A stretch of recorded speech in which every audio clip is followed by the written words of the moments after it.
IMF के तहफ़्फ़ुज़ात के बावजूद बजट में बाज़ शोबों को टैक्स छूट देने की तजवीज़ सामने आ गई है। ज़रूरी वेयर हाउसेज, स्टोरेज के क़याम और इंश्योरेंस सेक्टर के लिए टैक्स मराद की तजवीज़ दी गई है। शकील अहमद से बात करते हैं। शकील, बताइएगा इस टैक्स छूट का क्या मकसद है और इसके असरात क्या होंगे? देखिए, नए माली साल के बजट की तैयारियां जारी हैं। IMF ने मुतालबा किया था कि मुख्तलिफ शोबों को हासिल टैक्स छूट या इस्तिस्ना वापस लिया जाए और किसी किस्म की नई टैक्स छूट ना दी जाए।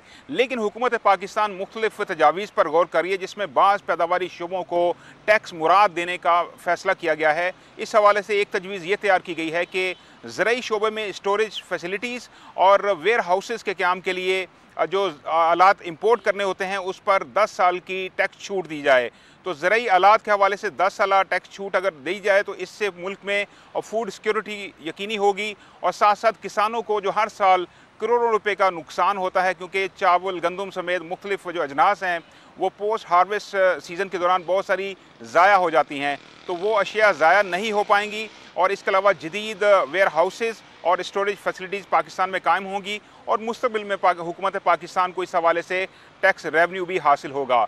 दूसरी तजवीज़ इंश्योरेंस सेक्टर के हवाले से है, क्योंकि इंश्योरेंस सेक्टर के अंदर पाकिस्तान के अंदर बहुत कम रुझान है बचत का। तो हुकूमत पाकिस्तान ने एक तजवीज़ ये तैयार की गई है कि लाइफ इंश्योरेंस, इसके अलावा हेल्थ इंश्योरेंस, माइक्रो इंश्योरेंस मसनूआत के हवाले से टैक्स क्रेडिट दिया जाए 1 साल का। इसके अलावा personal accident, travel insurance house holders को प्रीमियम की अदायगी पर, और इसके अलावा home property house hold insurance और प्राइवेट मोटर इंश्योरेंस के हवाले से टैक्स क्रेडिट देने की तजवीज़ है।